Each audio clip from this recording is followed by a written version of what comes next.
So hi everybody. You're really welcome to this evening's event. We have artist Brian Maguire and curator Declan McGonagle in conversation. So Brian and Declan have known each other and worked together regularly for almost 40 years in a variety of gallery, museum and project settings, and share a commitment to artists and curators' active roles in society. So I'm just going to briefly introduce both of them. So Brian Maguire lives and works in Dublin and Paris. His painting practice is driven by the struggle against inequality and violence and the pursuit of justice. His process is foremost an act of solidarity, rehumanizing his subjects and recentering the narratives of the disenfranchised. Social engagement plays a central role, leading him to work closely and interactively with refugees, survivors of war zones, incarcerated peoples, and local newsrooms in locations including Sudan, Syria, Sao Paulo, and Juarez. He has had many recent solo exhibitions in places including Portland, Chicago, and Montana in the US, Paris, and Bergen, Norway. Declan McGonagle is a curator and writer, focusing on relations between art and artists, institutional practice, and public value. Formerly, he was the curator of the Orchard Gallery in Derry, the ICA Exhibitions Programme London, director of the Irish Museum of Modern Art and the Civil Arts Inquiry in Dublin, and he also directed Interface, which was a research centre in the University of Ulster Belfast, dealing with art, design and contested space. And he was also director of NCAD in Dublin. He has served as Irish Commissioner for the Venice and Sao Paulo Biennales and has curated independent exhibitions on public art projects in Ireland and the UK. He was shortlisted for the Turner Prize and has served on the Turner Prize jury and other national and international awards panels. He is currently curator of Dublin Port's engagement programme as part of its Port City Integration 2040 strategy and was recently appointed to the board of the Hugh Lane Gallery. If you'd like to extend a welcome to both. Thank you.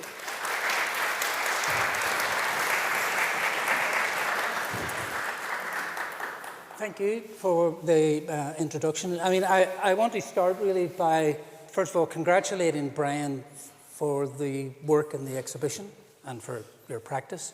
But also the curators of the exhibition in the Hugh Lane, Michael Dempsey and Barbara Dawson. And I think I'm congratulating them for such a substantial statement with the full imprimatur of the Hugh Lane and its historical identity in terms of Irish society, but for their substantial statement which connects the art process to real world issues in the real world. Which run through all of Brian's practice right from the time he was causing so much trouble in the College of Art in the early 70s. And in a sense, he's continued to be a sort of troublemaker, quotation marks, ever since in some ways. In the College of Art. Beyond the College of Art. But I think the point is that the project, the exhibition, the work in the exhibition and Brian's practice, I think at this moment, in an incredibly anxious world, raises a whole series of issues about the purpose of the art process, what's it for, who is it for, and I think the automatic follow-on to that is the purpose of the art institutions. What are they for and who are they for? And I think as we talk a bit about Brian's practice, we'll see that as an artist, Brian has tended to work with the idea of collaboration and has, if you like, allowed agency to be shared in the making of his art. And we'll talk about how you've actually worked at and developed that strategically over a very long period. But I think first of all, we'll start with the exhibition and the works in the exhibition. It covers approximately a 10-year period and has really coalesced a range of issues, tensions, ideas and energies that have been present in Brian's practice as an artist, as a painter, right from the beginning of his career. So maybe, Brian, just a first question would be, could you sort of, in general terms, first of all, talk about what this exhibition represents at this point in your practice? One is never sure, because assuming we live tomorrow, we don't know about that. So from the luckiest thing that ever happened to me was that the Arts Council asked me to go into the prisons. I was talk about a lucky day for me. When was that roughly? It was a long time ago. Yeah. I can't remember the name of the lady who was. But it was the 80s, wasn't it? Oh, it was. It had to be. Yeah. I was in Mountjoy in the early 80s. As a tutor? Yeah. Well, you may think so, but let's say there was a particular pub in the seafront in Bray in which both the police and the villains drank together, which meant there was very little arrests in Bray.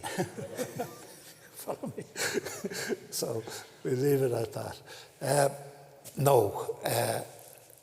That was the luckiest thing, because it meant that I was able to meet a class of people which otherwise I would never have.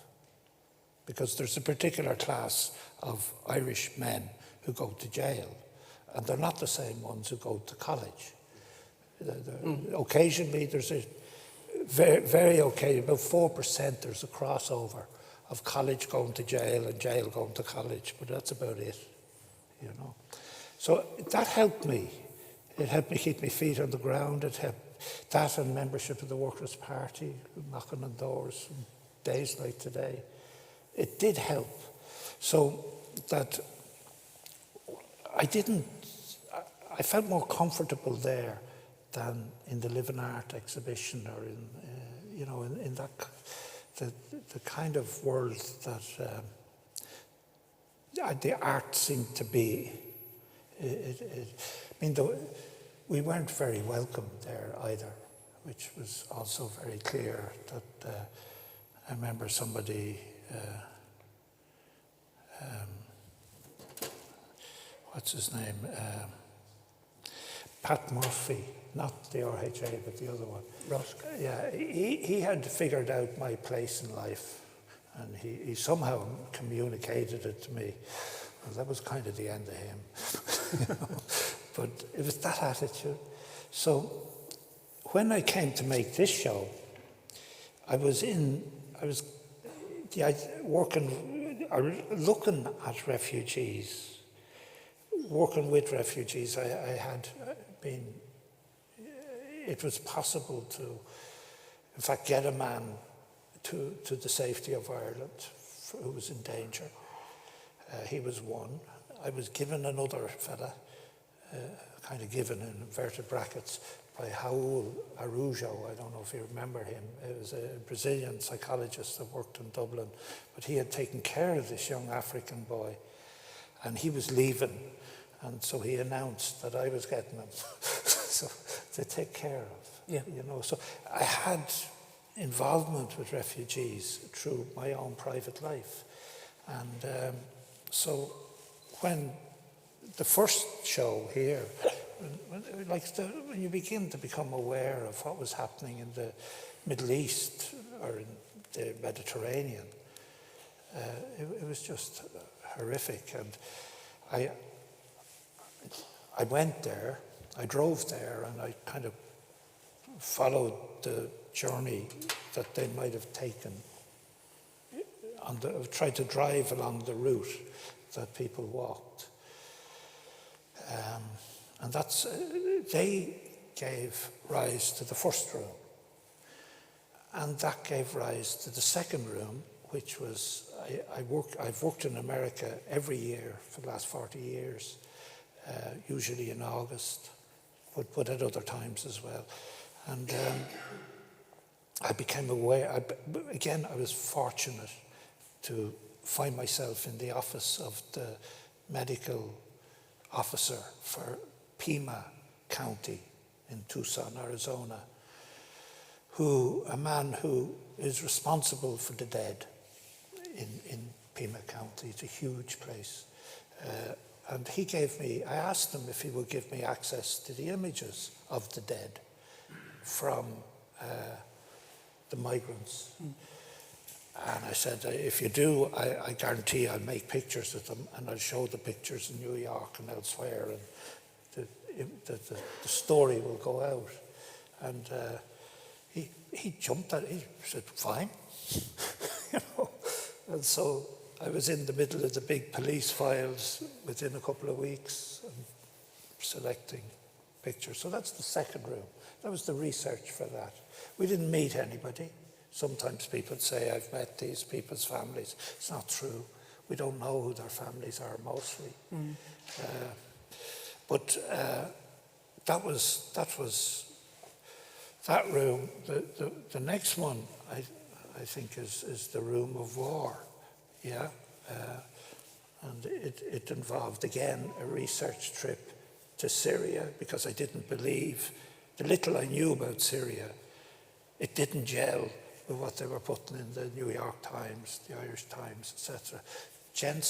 Michelle Jensen, I think, is very accurate, who writes for the Irish Times. Yeah, and indeed Patrick Coburn I read also. But generally speaking, it was all very slipshod, you know.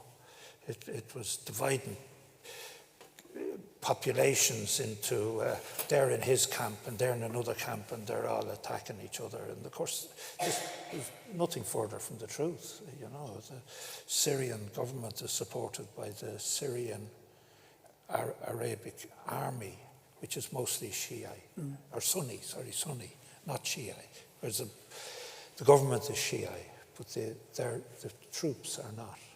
So on that one case alone, I was interested to see what was going on here. So I was lucky. A prisoner I had worked with, a man who was a prisoner in the IRA blocks in Portlaoise, had done a favour for someone, and a visa came back, and we both headed out. You know?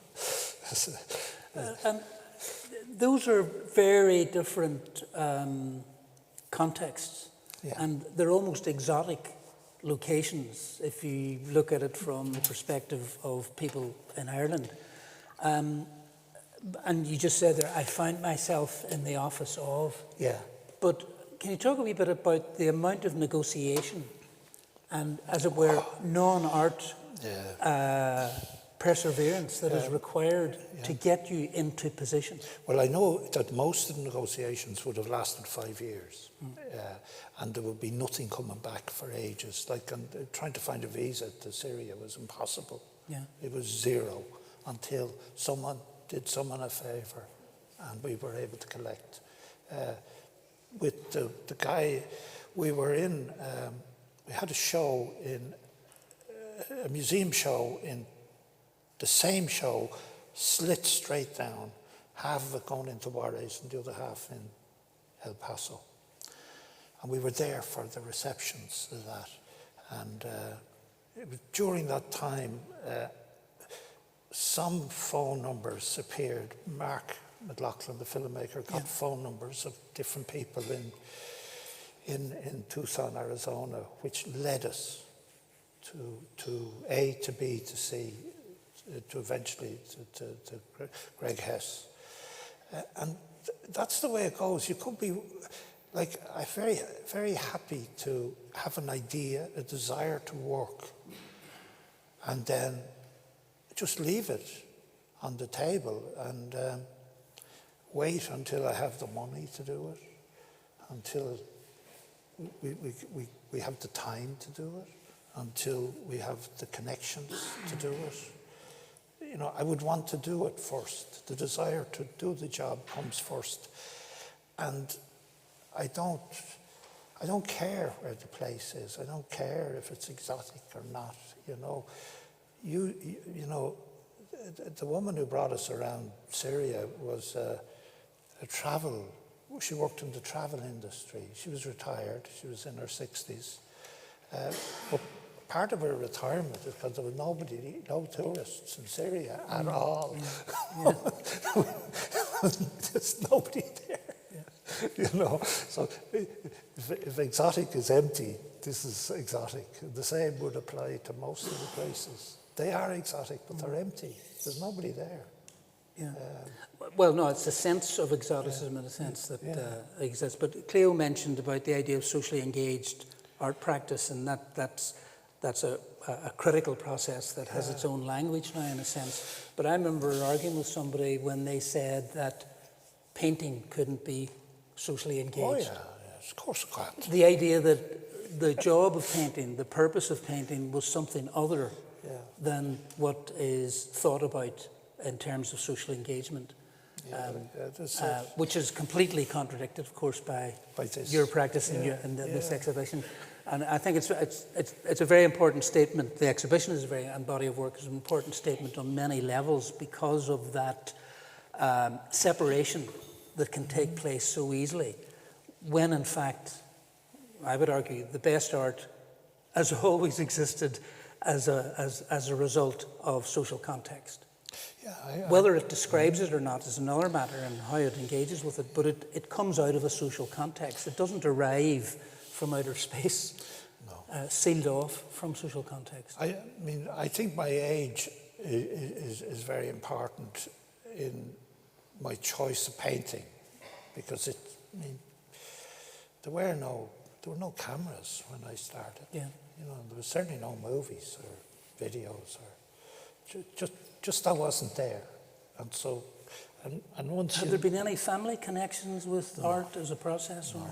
No, my dressmaker, my granny was a dressmaker, but that would be it. Did you never hear, did they not tell you in Derry Catholics can't paint? No, they usually said Catholics can't do other things. Oh, I heard it in Fermanagh. And there could be proof. There could be proof of such an attitude. What led you to art, do you think? Oh, I remember you were a judge once on the Caltex, and it was the only praise I got as a kid, like totally, was a really tiny medal for hurling, one medal, you know, and a letter from Caltex commending my take. I was under 9 when I got that letter, but I was pretty good at causing trouble. Just to say, I wasn't the judge the year that he won his medal. I'm old, but I'm not that old, you know. You don't need to be ashamed of it. Anyway, but I think perhaps just that moment. But how significant is the one fucking thing that said you're okay in amongst a lifetime of fuck off? I'll beat you. You get the medal? No, the hurling medal. Everybody got that. You know, there wasn't a position below getting one medal.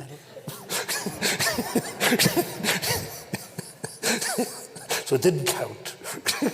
So then, the other sort of... And they didn't teach us art. In school? Yeah. Secondary school? Yeah. We weren't taught. It wasn't a subject? It wasn't a subject. So I was free to do it. I wouldn't do anything they wanted. So what was the mechanism then for getting access to art college? Well, here? I don't know, but this here was... a few of us started, like people do, playing instruments in a garage. We started making pictures in a garage. And I know I used pure colour and painted postcards and stuff. And a fella who worked in a bar, his father owned a bar, Harbour Bar in Bray, he told me that there was Gay O'Toole, he told me there was a special art course in Dunleary. And at this stage, it was very clear with me dad that I had to either get a job or go get schooling. I finished with secondary school. So I went along to him one afternoon and I put out the pictures I had. And I know he was attracted by the use of colour, because I changed the colours from the pictures. That was the only bit of me that was in it. He asked me for drawings. He said, have you any drawings? I said, what are drawings? I didn't know. But he took me in. His name was Owen Butler. Oh, yeah. Yeah. I know. Years later, I had the honour to be his supervisor when he did a master's. But he had a course which was unique, I think, in the UK and Ireland, based on the Bauhaus books, on The Thinking Eye by Paul Clay, The Dynamics of Visual Form. This was very, almost scientific, almost chemical analysis logic to the art, to what happens on the page. And they taught us business-like 3.5 days a week for a year. And we all got into college, art colleges all over the country. So that was on the basis of a portfolio of work rather than an academic qualification to get it? Yeah. Portfolio work. I mean, I had, when we started causing the troubles, etc., in the college, which had a good basis of reality, it was, I remember they were thinking they might raise the academic levels. They discovered we all had like leaving certs and things, so they stopped that. But yeah, that was how I got in, thanks to him, that afternoon. So that would have been at the beginning of huge issues in Ireland developing in terms of, were any responses to what was beginning in the early 70s in Ireland, obviously specifically in the north, but with implications for the whole island? Were there any responses being discussed within college at that time? Were there energies around that? This school it had nothing to do with what you thought or what you were doing. It was formal. There was a huge 3.5 days a week of formal education about form. Not about. But when you went to college? When we went to college, completely. By that time, we were politicised. Happened to me locally in Bray, because there was a very strong Republican called Seamus Costello there, who had an influence throughout his life till he was killed. And anyway, that was the route I took for a while. I mean, within the period of this body of work being produced, you've done a lot of work with and through NGOs. Earlier on in your practice, in your life, you were also involved in non-art activities, direct political activism. The show I did with you in Derry, which transferred to the Douglas Hyde. Some unmentionable hooligan described it as the pictorial history of the Workers' Party. And it was even truer than he thought, because there were a lot of assumptions made about some of the pictures. But yes, I was painting my own story at that stage.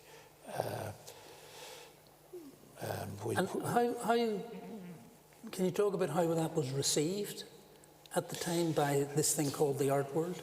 Well, I was thinking about one of the men who, first of all, I remember when it was up in Derry, I heard, it's nice to see pictures that look like us.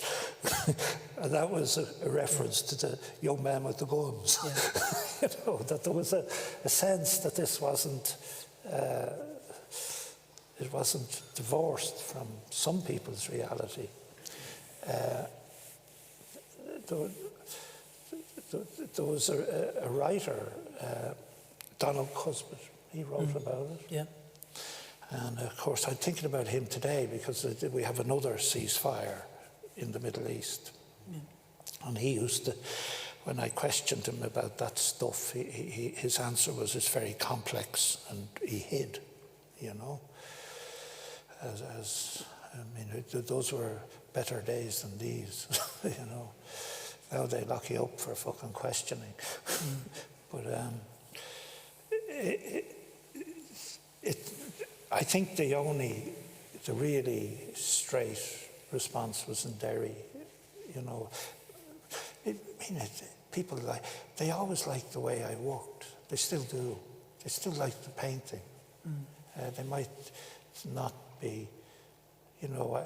I know there was one man killed around here, and I made a picture of his, because I think the Irish Independent, no, they just published the blanket. At that stage, they put the blanket over dead people. It was an ambush inside the Dole office by the police. They knew the guys were coming, so they waited for them, started to shoot them when they came in. And the guy was dumped out of a car and left there. And I remember making that picture. And I did hear that his relatives went to the exhibition in a school trip, I think. Yeah. But I'm interested in how you managed to function as an artist, just survive as a practitioner in a period where that may have been uncomfortable because it was like too close to reality somehow. Well, you know, I don't know where the pictures are. Well, I met Ed and Nancy Keenholz, you know, in Berlin in '83, and they started buying the work. They bought all the major work from that show over a period of 10 years. You know, and that's how I survived. When we were talking about this event, you mentioned to me that during a period when you were in Berlin, you'd listened to a song by Joan Baez, and a sort of set of ideas occurred to you in that context because of that. Do you want to just exemplify that? I'll be quick. I was staying I was visiting Ed and Nancy during the day, and in the evening I come back to this flat which I'd been given the use of a room, and it had a magnificent sound system. I remember you put on the... Can you just say that this is Ed and Nancy Keenholz? Yeah. Sorry for the audience. Yeah, and they... I had a tape, or they had a tape of Joan Baez singing a particular song. I don't remember the name of the song or anything about it, or even the tone of it, but it was about a horrific event in the Pakistan-Bangladesh civil war, where a government, I don't know which one, asked for volunteers to give blood. And the young men came in, and they brought them into the rooms, and they took the blood, but they never stopped taking it. They took all the blood from each of the young men, and they put their bodies in a truck. And she sang the most beautiful lyrical lament for this event. And I was, you know, it was only in the last couple of weeks that I began to think about how influenced I was by that song, because it was the beauty of it combined with the horror of it. And in a way, this show is the culmination of that, and that's what I try and do. It's the horror of it, whatever it is, that brings me to make a picture. And I try to give it its beauty, because the beauty is the respect for the subject. You know, the aesthetic is the respect that you give the subject. Because there is a tension in the work, which actually is huge part of its strength, is that dialectic between the skill and of the painting, of the act of painting, the skill, the economy of means that you use, the gestural marks, the colour fields and so forth, and the content. Yeah. And in fact, on first looking, now I've seen some of these works before, so this exhibition isn't a first looking for me, but I would imagine somebody being seduced initially and then horrified by the content. And that produces a very powerful dynamic. It's not confined to painting to do that, because it can happen in other discipline areas, but that's an incredibly powerful, and you're obviously completely in command of that in this body of work. I do know about, that's why I'm giving this anecdote about, it was in '83 I heard that song. But it's very, there is some kind of phrase about Ireland in that all the wars are happy and all their songs are sad or something. I'm sure there is. I can't remember it, but it's something like that. In terms of the curatorship of the show, and obviously it's taking place in the Hugh Lane, which occupies an incredibly important institutional role in the whole presence of visual art in Ireland. I'm just wondering, Michael Dempsey, the curator, if Michael could, do you get any sense of a feedback from people who've been attending to the show since it opened a couple of months ago, or a month or so? I'm overwhelmed, I suppose, by the visitors. First of all, the numbers of visitors that are coming, and I think they're coming for a number of reasons. Brian is such a personality in the Irish art world, but it goes beyond that. And the numbers of visitors are coming because of the wealth of the subject matter that Brian, you okay there, is dealing with. And so the feedback that I'm getting is that the people who don't know, particularly the international visitors, are saying, who is this artist? The curiosity is there. How come we've never heard of him? Because this work is of such import and such an international standard that they're taking a gas and taking back. So that's the kind of response that I'm hearing from the floor and from some of the invigilators that are here. They're getting that as well. And are there sensitivities about the content? There is comments again, like very much echo what you were saying in that, is it okay to like these paintings? Literally they're feeling sort of guilt. There's sort of a guilty pleasure in looking at the sensuality of the work and the paint and the colour, and then and then that's, as you say, that dichotomy with the subject matter. It jars against it. So there is a sense of guilt there, and also looking for permission to look again. So instead of, I suppose, like a news story where you can turn away, with Brian's paintings, there's a sense that you want to look again, and I guess that's the success of the project, in that you are able to meditate and contemplate a little bit further than a news clip on social media.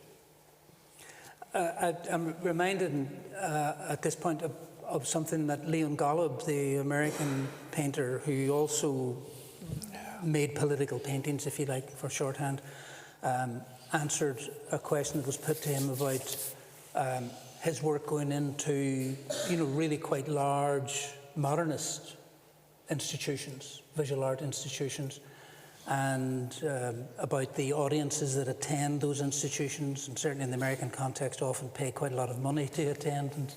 And his short answer was, he gave a longer answer, but his short answer was, they have to deal with it.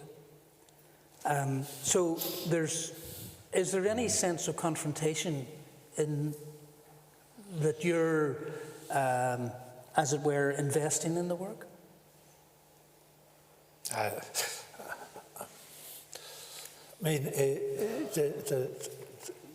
These pictures are here because it seemed to me that there was something needed to be said and wasn't being said. So yeah. There's got to be. You know, I mean, it's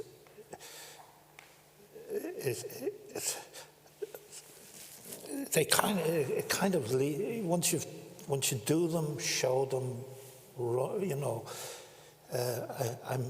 I'm not. It's a pity, in my view, that the Arizona scene was never shown in Phoenix, or never shown in Arizona, or never shown in that southern part. You know, where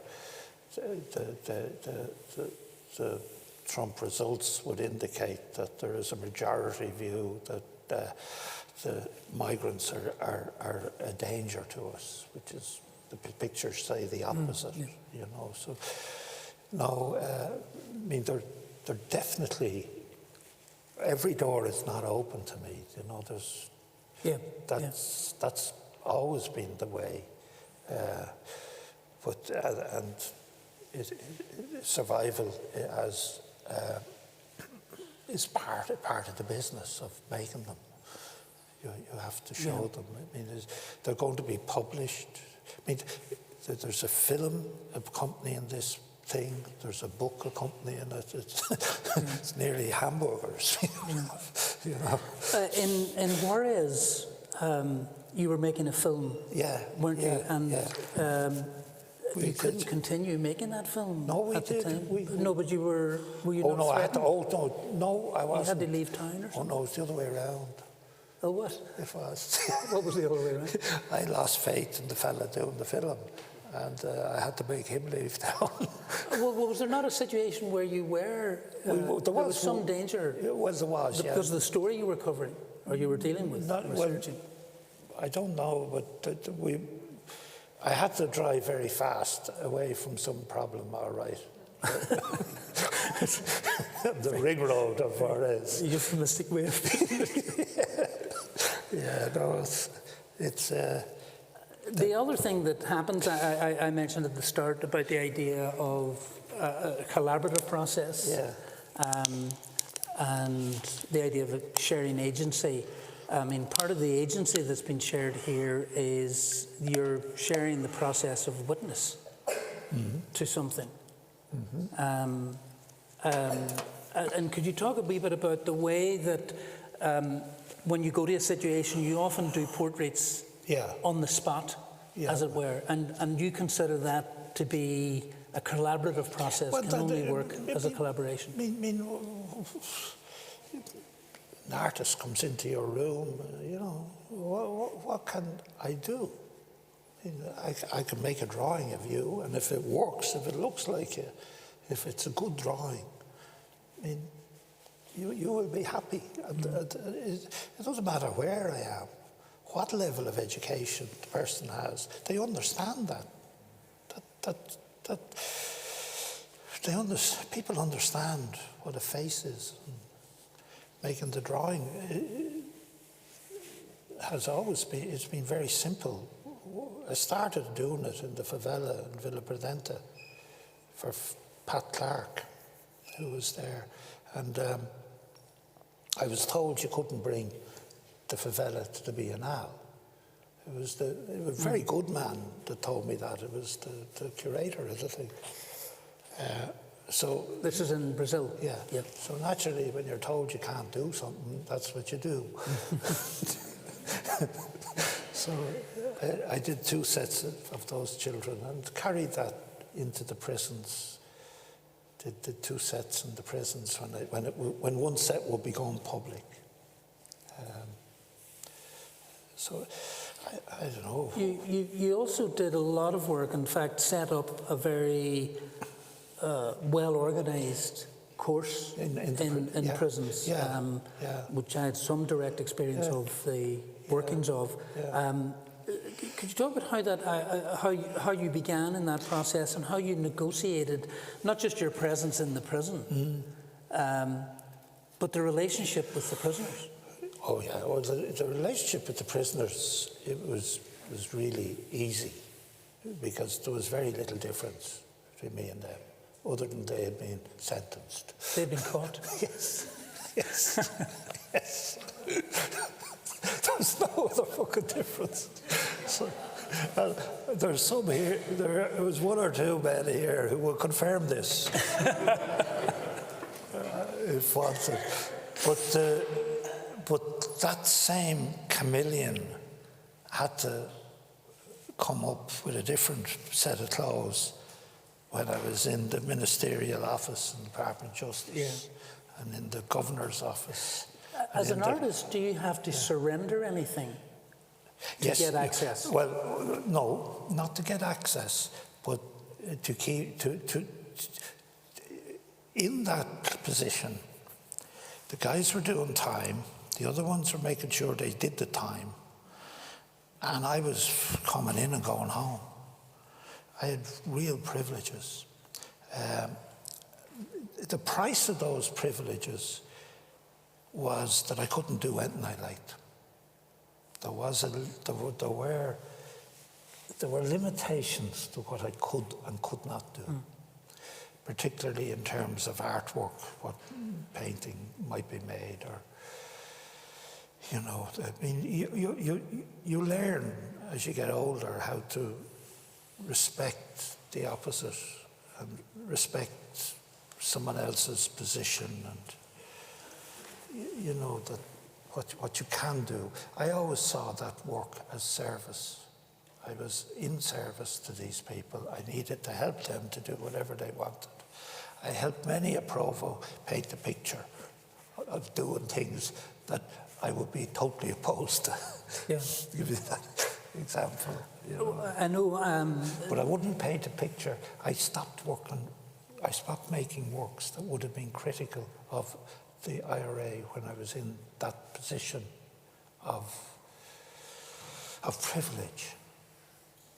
I backed out of that because our politics were very different. And so that was a thing that I gave up at that time. But the project continued. Oh yeah. Thereafter, and it involved many other artists. It did, and it lasted. It lasted between 20 and 25 years, and it was shut down. Do you remember we lost a Minister for Health, Minister for Justice, the Secretary General of the Department, and the head of the Guards? Do you remember that? Yeah. Well, the fella who caused all that to happen, I won't name him, but there was a man whose fingers fucked up all those people, and they had to resign. He was the man who decided I had to leave the prisons, and he removed the money, and I fought him as best I could, and we came to an agreement I could go back. However, he wouldn't let me work with high-profile people. So now we got the real answer. I'm being asked to close down the programme. It was because the likes of Eddie Howe appeared in the papers, not for crime, but for art. Yeah. The very success of the programme caused it to be cancelled. I was the same fella, but he took quite a few with him. Yeah. So that's how it finished. In negotiating that, what that must involve is huge respect for the people that you're working with. Oh yeah. Both sides. On both sides. Both sides. And I saw that in Portlease the time that I visited to do a day's work with you. It was very clear that you got on as well with the guardians, the officers. Well, we used to play in the canteen as with the prisoners in the I used to cell play poker in the canteen. Now that was an artistic act. It was for money, but it developed another form of relationship which no other teacher would do. Now that's in a specific situation here. We know the syntax and the grammar of this location. Yeah. How do you manage in the Amazon when you're negotiating access in order to do the work? Exactly the same. You stand up and say what you have to say. I remember in each of the villages I spoke, somebody translated. but I spoke. And I gave a commitment, which I haven't fully delivered on yet, but we're getting there. I got sick after I came back. Yeah. And I was out of it for 18 months nearly. But the commitment was that I heard their story of what they needed, of what was being done to them, which was wrong. And I said that I would bring that story to the European Union at some level. And that's it.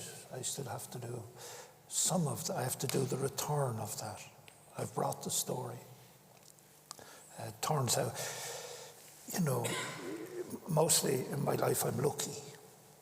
And I'm lucky that Eamon Gilmore, who I knew through politics, is now one of the mentors of the Commission's human rights thing.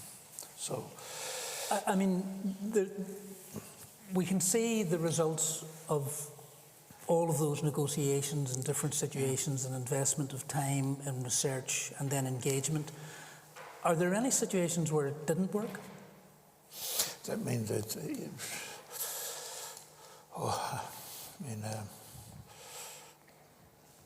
or didn't get going for any particular reason that you could identify that you then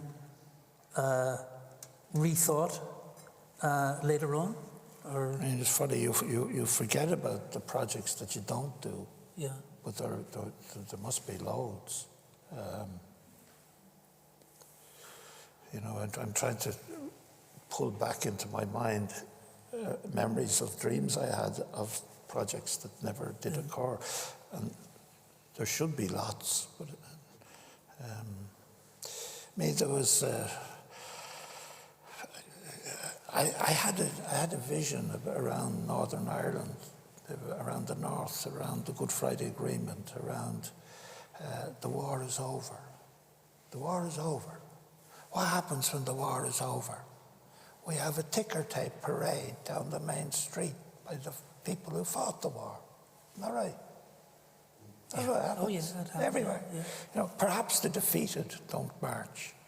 Maybe the Germans didn't march. But the rest of them did. So I set off to do this in Belfast. Yeah. And I ended up with Michael Stone and his crew out in East Belfast with Martin Snodden, who was here at the opening of this show. These were loyalists. He was UVF at the time. Anyway, we had the portraits, I'd done the paintings, we had everything ready. All we needed was a few bob to put the shows up. And the Community Relations Council, this young fella from Essex, God love him, he wasn't 17, he just looked 17. He was explaining to me how he didn't mind me painting these murdering bastards, but he didn't want a picture shown anywhere. And I wasn't getting any money. Is this post-agreement? Just post-agreement, 99.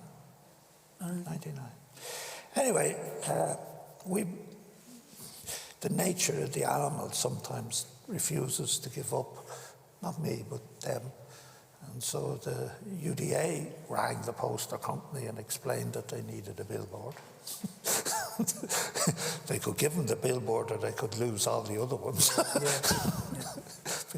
It doesn't have to be even said. So they gave them a billboard and we made the image and put it up ourselves and that. But it nearly broke me. I remember the Prison Arts Foundation. Do you remember that fellow? Yeah, lovely man. He met me in tears outside the Provost's place because I had gone in and I had chairs like we're sitting on up here. One of the drawings was on the floor and the chair was on it. I said, how the fuck? Yeah. This is just fucking hopeless. But they were doing their best for me.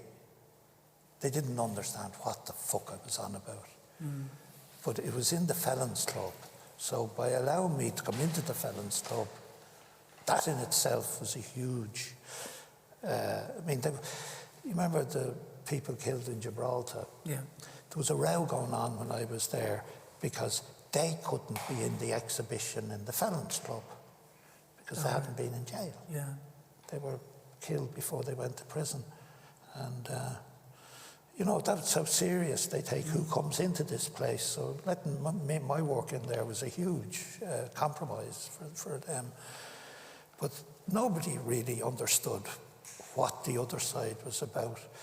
The provost said to me in South Belfast, we have our artists. I mean, they were being nice to me. We don't fucking need you. You know, so, you know, that's fair enough. Just an addendum to that, I remember after the Good Friday Agreement was signed and I was at IMA and I got a call from a Guardian journalist who was quite well known, a general arts correspondent, and his question to me was, well, now that the Troubles are over, this was 1997, 1998, sorry, he said, what are all the artists going to do? I mean, I was so befuddled by the sort of the sense of limitation around that question was just extraordinary. And I said, well, this is when the artist really will have to come into play seriously. I mean, in the broadest sense of culture, because the fundamental issue is a cultural issue, and unfortunately the Good Friday Agreement was seen as an end by many, many people that the war is over. Yeah. The war's not over. Well, it might be post-conflict, just about, but it's not post-conflicted. No, not for the British administration in Northern Ireland. The war was not over. They were still pointing to. Remember the representative from the UVF, who was very significant. David Irvine. David Irvine. He was being pointed at. That's a murderer. You know, like I was just reading Franz Fanon today about colonialism and that. And when you think about what happened in '69, they sent in an army with bullets to Belfast. You know, to put that only does one thing: it fucking kills. That's what they did.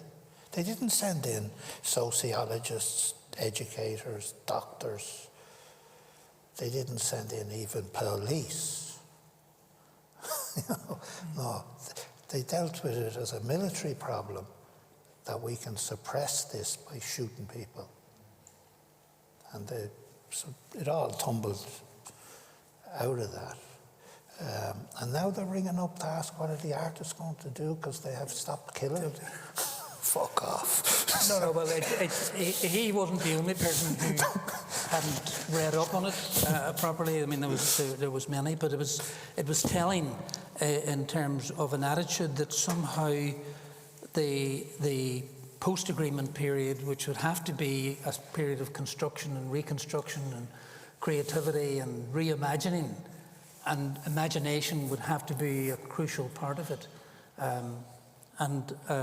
You know, and that's in the broadest sense of culture, but I think one of the things that this exhibition, this body of work and your practice does, is it shows that even what is thought to be the most traditional forms of making art can be part of that process, rather than a sort of decorative icing on the cake of a social process. You won't get more conservatism than portraiture. Write that down, everybody, because I think that's... You know? You'll be quoted in that. Ah, fuck yeah. I'm just conscious of time, actually, and I hope some people would like to join in the conversation. If you're okay, Brian, take some questions. We take some questions from the floor. There is a mic. I have one there. There's one there. Oh, jeez.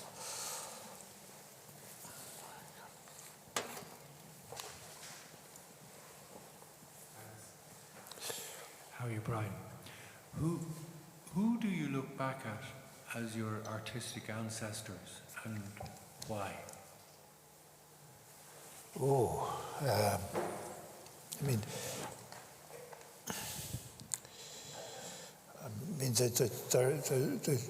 I went on a trip once, courtesy of the Arts Council and something, and I saw many things.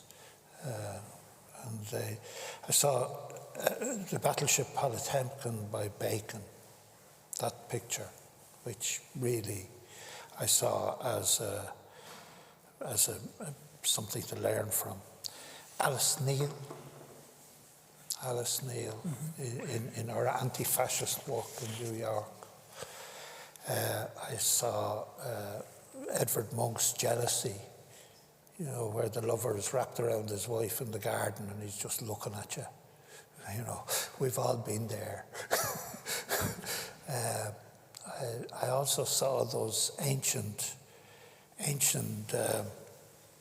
heads on the Acropolis on that trip. So those are older people, but there's people not so old like Michael Caine as well here in Dublin, whose work I like very much. It's Goya? Yeah, Goya, I mean, the fucking memory is gone, but I remember standing in front of Goya, his art, something to do with prison, big show in the Museum d'Orsay, 3 Goyas, small, but the size of half a newspaper, you know. But they were of prisoners in the Spanish-French War. Yeah. And I was looking at them and I was saying, there was no way I could have known without this man what it was like. But he tells us, you know. Now art had a bigger function then than now, but I find that my defence rests upon something Lara, what's her name?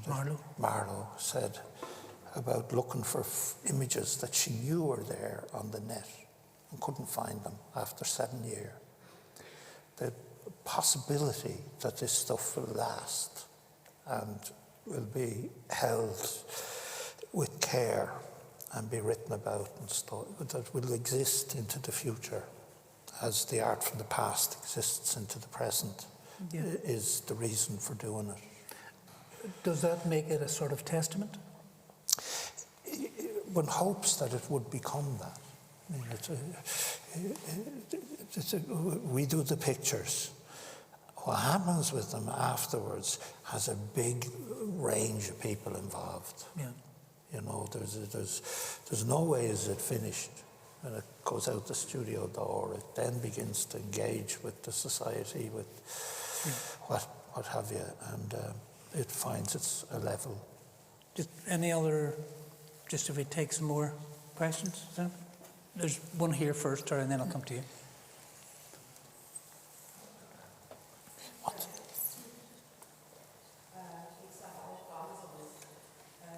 What made you choose the Amazons for your tour, and which was the most challenging moment for you? Could you repeat? I didn't hear the second half.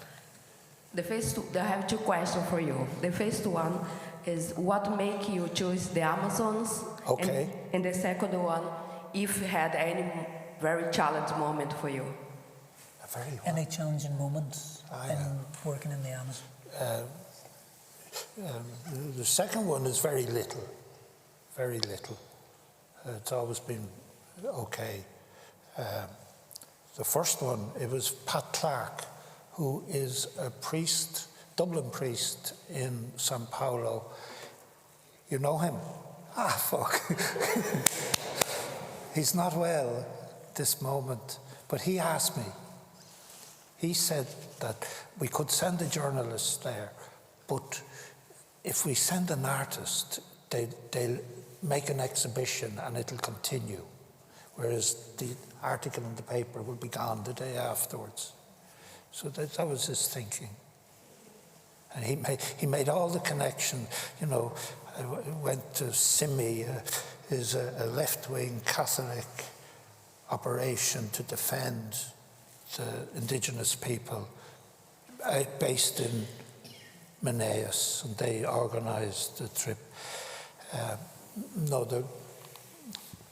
Other than that, I had a spine that was collapsing at the time, and Her Ladyship, a very beautiful Brazilian driver of the car, didn't give a fuck about me. That was the only difficulty I had.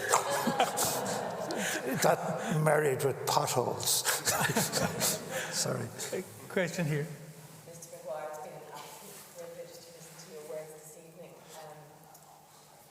You've been everywhere, you've seen a lot of things, and tried to encourage the right people to do the right thing. You've sat at the tables with the people that should listen. Who should we vote for tomorrow to make it right? Could you repeat that with the mic? Oh gosh, no. Sorry, go on. No, You're doing good. I was just saying it's an absolute privilege to sit here with yourself, Mr. Maguire, this evening and listen to you and your experiences and your efforts around the planet to make it right, not only locally. And you sat at many a table with many a people, some wrong, some right, and the question would be, who the fuck are we going to vote for tomorrow to make Ireland right? Donald Trump. He was always a bit slow. No, I don't know. I mean, my instinct is, I've never been a supporter of these big parties, but I like that fella that leads Fianna Fáil, and I always did, because he, as a person, I've negotiated with him, and I've noticed that he actually thinks about what you're saying rather than what his advisors are trying to tell him. You know, I was very impressed with Martin. And but change is what's needed. Order. Change is what's needed, in my view. That you know, like the thing that I don't understand is all the issues of this election are the same issues that were there at the last election 4 years ago. Yeah, but they've been in power and they've known the issues. And why the fuck didn't they fucking do what they're saying they're going to do in the next 4? So that's what I... We've just begun part 2 of this evening's event. We've got another hour and a half to go, you know, isn't that right? Anyway, You could be here all night. That's the first time I've ever been asked a political question in my life. Oh, surely. Any other questions? If not, I think we are out of time. Thank you very much for coming. Thank you. Thank you.